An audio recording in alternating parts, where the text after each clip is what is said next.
La science aujourd'hui est vraiment en train de se casser la figure par rapport à l'épreuve du temps. Si on regarde un petit peu n'importe quelle théorie, n'importe quelle histoire, chacun en fait se prévaut d'études scientifiques. Dans tous les cas, on peut prouver à peu près tout et n'importe quoi par des études scientifiques à comité de relecture. Regardez quelques exemples, hein, pendant la période Covid, il y a eu en fait les personnes qui étaient pour la chloroquine, celles qui étaient contre la chloroquine, celles qui trouvaient que la chloroquine c'était un poison mortel et qu'il fallait surtout le dégager complètement du marché. Chacun s'appuyait sur des études scientifiques à comité de relecture. Ceux qui étaient pour la chloroquine avaient des milliers d'études apparemment pour prouver leur avis, ceux qui étaient contre en avaient tout autant, ceux qui considéraient que c'était un poison mortel en avaient énormément également. Et le problème, en fait, c'est que les événements qui se sont passés récemment avec le Covid ont manifesté certains problèmes dans le monde de la science. Il y a eu notamment ce fameux Lancet Gate. Le Lancet Gate où on s'est rendu compte que même une revue prestigieuse à comité de relecture était en mesure de publier des torchons dignes des meilleurs tabloïds de, ouais, du marché, quoi. Et on se rend compte que, bah, il y a eu plein de phénomènes qui sont rentrés en compte. Les phénomènes de corruption, c'est-à-dire qu'en glissant quelques billets, on pouvait faire passer à peu près n'importe quoi, même des idées complètement foireuses, et faire passer ça pour de la science. Il y a eu les problèmes aussi de connivence entre les gens qui connaissaient des experts qui étaient relecteurs et puis qui laissaient passer des choses. Et tout ça, ça a vraiment donné un gros coup de poignard dans le dos à ce qu'on appelle la science. Alors vous voyez, le problème, c'est qu'aujourd'hui, on peut prouver tout et n'importe quoi avec les études à comité de relecture. Heu, on peut prouver tout et son contraire, en fait. Ça fait que c'est difficile aujourd'hui, pour moi en tout cas, de me dire: «Ben tiens, ça c'est valide parce qu'il y a des études à comité de relecture qui l'ont démontré». Ouais, alors on peut prendre plein d'autres exemples. L'exemple de la cocaïne. Il y a des centaines, des milliers d'études qui te montrent que la cocaïne, en fait, bah, en tant que drogue, est addictive et que c'est de l'ordre de la maladie. Pourquoi? Parce qu'en fait, on mettait des souris ou des rats dans une cage avec de l'eau ou alors de l'eau et de la coke. La souris ou le rat allait directement vers l'eau avec la coke, elle faisait une overdose, elle mourait, on disait: «Ben voilà, c'est le phénomène addictif», et en plus, la personne, ben, automatiquement va tout de suite vers la drogue. Jusqu'au moment où il y a eu des études avec des chercheurs qui se sont dit: «Ben tiens, et si finalement on n'avait peut-être pas vu tout le contexte autour?» Et ils se sont dit: «Ben, qu'est-ce qui se passerait si on prenait ces mêmes expérimentations et qu'on mettait ces souris ou ces rats dans des cages ensemble, en communauté, dans ce qu'on appelle le Ratland?» C'est le pays des rats où en fait ils sont ensemble, il y a des mâles et des femelles, ils peuvent faire ce qu'ils veulent ensemble, ils peuvent jouer, ils ont des trucs qui les stimulent mentalement.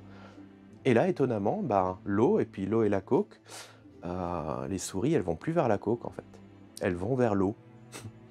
Et là, effectivement, ça a remis, beaucoup de choses à leur place, mais ça fait qu'aujourd'hui, même là, on peut prouver le fait comme quoi l'addiction est une maladie avec plein d'études et on peut prouver maintenant que l'addiction n'est absolument pas une maladie, mais c'est un problème social avec plein d'études aussi. Donc la question, c'est si aujourd'hui on ne peut plus faire confiance aux études scientifiques et c'est c'est vrai dans beaucoup de domaines. Regardez n'importe quelle thématique, vous allez trouver tout et son contraire. Et c'est normal. C'est normal parce que, bah, finalement, on ne peut pas prendre en compte tous les critères. Par exemple, dans l'addiction, oui, bien sûr, il y a le critère social qui va complètement inverser la machine et inverser les résultats des études, mais il y a certainement plein d'autres critères. L'hygiène alimentaire, peut-être, va jouer. Si ça se trouve, il y a certaines hygiènes alimentaires qui vont pousser à des comportements addictifs, d'autres non. Mais on ne peut pas tout prendre en compte dans une étude. C'est pour ça que, le fait qu'une étude prouve mordicus comme quoi c'est comme ça et c'est pas autrement, bah, c'est pas correct. C'est pas correct. Dans un certain contexte, par rapport à un certain niveau de connaissance, oui, les résultats tendent vers ça. Et là, effectivement, on est beaucoup plus cohérent. Maintenant, il y a autre chose. Et cette autre chose, en fait, c'est le critère qui, pour moi, me paraît le plus pertinent pour réussir à savoir à départager, je dirais, le vrai du faux. C'est l'épreuve du temps. L'épreuve du temps, en fait, c'est le critère par excellence qui va nous permettre de savoir ce qui marche et ce qui marche pas. Alors prenons par exemple les approches de changement ou approches thérapeutiques ou ce que vous voulez. Il y en a des nouvelles tous les jours.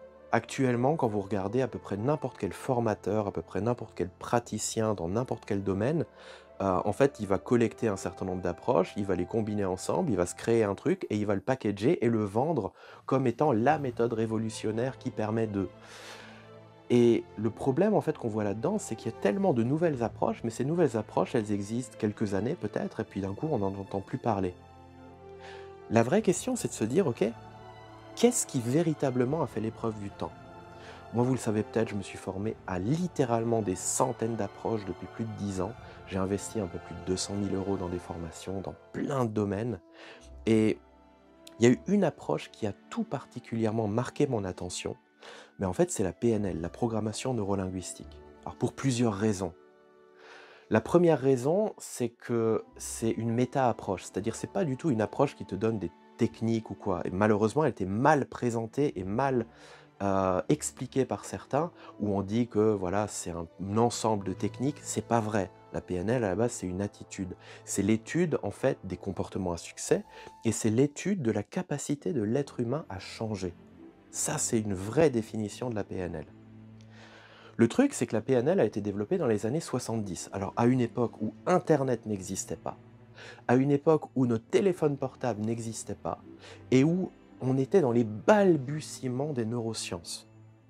Alors, bien sûr, cette approche qui a été créée par deux Américains, Richard Bandler et John Grinder, bien évidemment, il y avait plein de choses qui se basaient sur du bon sens, il y avait plein de choses qui se basaient sur de l'observation, et bien évidemment, il y a eu plein de choses qu'ils ont présupposées et qu'ils ont mis un petit peu comme des éléments pas sûrs, qui ne sont prouvés d'aucune manière, et qui devaient justement faire l'épreuve du temps. Le truc, c'est qu'aujourd'hui, on est plus de 50 ans après la création de la PNL en tant que telle, en tout cas environ 50 ans, et on se retrouve dans une situation où cette approche, on peut aller dans n'importe quel pays au monde, si on parle de PNL, on va trouver plein de personnes qui savent au moins de quoi il s'agit ou alors qui en ont entendu parler. Et beaucoup qui l'utilisent de manière ouverte et concrète. Alors aujourd'hui, la PNL, on la retrouve un peu partout. On la retrouve enseignée indirectement, sans l'appeler PNL, mais les concepts de PNL, on les enseigne dans les écoles de marketing, dans les écoles de commerce, dans les écoles de management. Là, dernièrement, j'étais inscrit à un MBA, d'accord, donc pour vraiment les dirigeants d'entreprise. Pareil, plein de PNL à gogo. On l'appelle pas PNL par contre, ok. C'est utilisé par des services de renseignement, c'est utilisé par des armées. On nous sollicite, nous, pour aller former du personnel militaire. On a même des armées qui nous envoient des personnes en Suisse pour les former. C'est utilisé également au travers de techniques, comme par exemple dans l'armée française, avec les TOP, les techniques d'optimisation du potentiel, qui sont grandement basées sur la PNL. On va retrouver ça également dans le monde de l'éducation, dans le monde de l'andragogie, de la pédagogie. Je suis formateur pour adultes en Suisse. Il y a plein de choses qu'on voit qui sont en fait des éléments PNL, mais qu'on n'appelle pas PNL. À chaque fois, c'est le même principe. Il y a des mots en fait qu'on évite, et puis le mot PNL, quelquefois, il plaît pas. Le truc, c'est que effectivement, c'est une approche qui a subi et qui a réussi avec succès l'épreuve du temps. Mais le problème, c'est que bien souvent, il y a des personnes qui vont juger cette approche par rapport aux premiers écrits, ce qui a été écrit dans les années 70, à une époque où Richard Bandler et John Grinder étaient dans les balbutiements de l'approche. Et résultat, après, ils disent: «Oui, mais vous voyez, c'est n'importe quoi, ça marche pas». Pourquoi? Parce qu'il y a eu plein de choses qui étaient supposées, qui se sont pas avérées être forcément justes, mais il y a tout le reste qui a subi et qui a réussi l'épreuve du temps. Et ce qu'il faut bien se rendre compte, c'est qu'aujourd'hui, si on prend la PNL telle qu'elle est maintenant, avec 50 années d'expérience, on se retrouve avec un outil d'une puissance juste incroyable. Je dis ça, c'est pas pour faire du vent ou quoi, mais pour moi qui ai vécu personnellement un burn-out, qui me suis effondré à un moment donné de ma vie, il y a eu un avant et un après. Mais quand j'ai vraiment appliqué la PNL avec toutes ces évolutions jusqu'à aujourd'hui. Pas les PNL basés sur les bouquins qui ont été écrits dans les années 70. Ça, non, ça effectivement, et Richard Bandler lui-même ne recommande clairement pas de se baser sur ces bouquins qui s'appellent La structure de la magie. Pourquoi? Parce que justement, on se rendait compte que le langage avait une telle capacité de changement sur l'individu que ça avait presque un côté magique. Et le fait est que, heu, lorsque on a justement des écoles ou alors des formateurs ou quoi qui se basent sur cette PNL, on va dire antique, bah, le problème c'est qu'elle ne tient pas compte de toutes les évolutions qu'il y a eu, de toutes les simplifications qu'il y a eu. Dans les premiers écrits, on trouve des dizaines et des dizaines de techniques. La réalité aujourd'hui, c'est que la PNL, ce n'est pas un ensemble de techniques, c'est une attitude. Lorsqu'on apprend aujourd'hui la PNL directement à la source, on se rend compte qu'on va apprendre peut-être 4 ou 5 techniques à tout casser, et l'idée, c'est de devenir la technique. Ce que je veux dire par là, c'est que dans les plus de 200 certifications que j'ai pu faire ces dernières années, ce qui vraiment est ressorti, c'est la PNL. C'est vraiment ça qui est resté comme point central, parce que la PNL, moi, me permet déjà personnellement de mettre en place énormément de changements. J'ai pu développer des compétences que j'aurais jamais espéré pouvoir développer, que ce soit dans des domaines littéraires comme la lecture rapide, où j'ai pu me retrouver troisième mondial au championnat du monde de lecture rapide à Singapour en 2016, après dans des compétences qui sont également plus physiques, etc., etc. Pourquoi? Parce que cette approche, je dirais, elle donne une vision méta, une vision vraiment en prise de distance sur comment fonctionne notre cerveau, sur comment on peut optimiser son mode de travail, et tout ça, ça fonctionne à tout âge. Et ça, c'est quelque chose que j'ai trouvé absolument fantastique. Et je pense que c'est exactement ça que recherchent notamment les armées, que recherchent les systèmes éducatifs, que recherchent les écoles de marketing, etc. Et je pense que le fait que la PNL ait subi l'épreuve du temps avec succès, à l'époque où elle s'est développée, ben, les neurosciences étaient, comme je disais, en plein balbutiement. On n'avait rien sur lequel se baser, c'est-à-dire tout était vraiment de l'expérimentation, de l'essai, de la tentative, correction, etc., etc. Et ça fait que, ben, on se retrouve avec une approche qui est hautement fonctionnelle et qui ne se base que sur ce qui fonctionne. Donc, le but de cette vidéo, c'est de vous montrer pourquoi effectivement aujourd'hui il est difficile de se dire: «Ben tiens, vers quelle approche aller?» Ben, vous allez trouver des études qui vont dans tous les sens, même pour des approches qui sont très courantes dans le monde dans le monde, on va dire, de l'aide à la personne, comme les thérapies comportementales et cognitives. Vous allez trouver plein d'études qui montrent que c'est génial, plein d'études qui montrent que ça sert à rien, et ça va être vrai dans tout, tout, tout, tout, tout, quoi. La lecture rapide, par exemple, où effectivement j'ai vraiment atteint des excellents niveaux, je regarde les études, elles se contredisent toutes. Il y en a certaines qui disent que c'est impossible de faire de la lecture rapide, qui l'affirment avec des études concrètes, etc. Il y a celles qui affirment comme quoi on peut lire super vite. Tout existe, mais la réalité, c'est OK, sur le terrain, qu'est-ce qui se passe concrètement? Et moi, justement, pour m'améliorer en lecture rapide, qu'est-ce que j'ai fait? Je suis parti au championnat du monde de lecture rapide et je me suis demandé, OK, bah, tous ces champions, où ils se sont formés? À quoi ils se sont formés? Qu'est-ce qu'ils font qui fait finalement qu'ils arrivent à avoir des vitesses de lecture accrues? Et en faisant ça, en fait, qu'est-ce que je fais? J'invoque et j'utilise l'épreuve du temps. Je regarde, en fait, qu'est-ce qui dans le temps reste? Qu'est-ce qui dans le temps fonctionne? Et je me suis rendu compte qu'il y a plein d'approches, en fait, qui ne servent à rien, qui sont peut-être utiles sur le coup parce qu'elles apportent une petite progression, mais qui, très fréquemment, vous mettent face à un plafond de verre, où en fait vous ne pouvez plus avancer parce que justement l'approche arrive à ses limites. Donc moi, je voulais vraiment vous encourager par là à vous intéresser à la PNL, à vous intéresser vraiment à la PNL bien transmise. Aujourd'hui, ben, on a de la chance, c'est qu'en France, en tout cas en francophonie, heu, je suis le premier et le seul à avoir été validé comme master trainer, comme maître formateur par le co-créateur de l'approche, par Richard Bandler. Pourquoi? Parce que, bah, jusqu'à maintenant, il n'y a pas eu encore de francophone qui a réussi à mettre suffisamment en application et on pratique tous ces concepts-là pour que le créateur de l'approche accorde sa confiance assez pour attribuer ce titre-là qui est juste au mérite. Donc profitez-en, franchement profitez-en parce il y a plein de possibilités. Je crois qu'il doit y avoir à peu près 300 écoles de PNL en France. Et à chaque fois, on se demande, bah oui, mais vers où aller? Vers où aller? Pour moi, en tout cas, mon critère, c'est d'aller le plus à la source possible et d'aller véritablement là où l'épreuve du temps a été la plus marquante. Ce que nous, on transmet, c'est 100% de la PNL Bandler, avec toutes les évolutions qui ont eu lieu, avec tous les changements et les subtilités qui se sont mises en place dans cette approche. Donc vraiment, je vous encourage à vous y intéresser. C'est pas fait pour tout le monde, c'est clair, parce que c'est des approches qui sont axées changement et il y a plein de personnes, et c'est totalement respectable, qui ne souhaitent pas mettre en place du changement dans leur vie. Il y a des personnes qui sont littéralement allergiques au changement. Donc si c'est votre cas, très bien, il y a aucun problème, c'est parfait.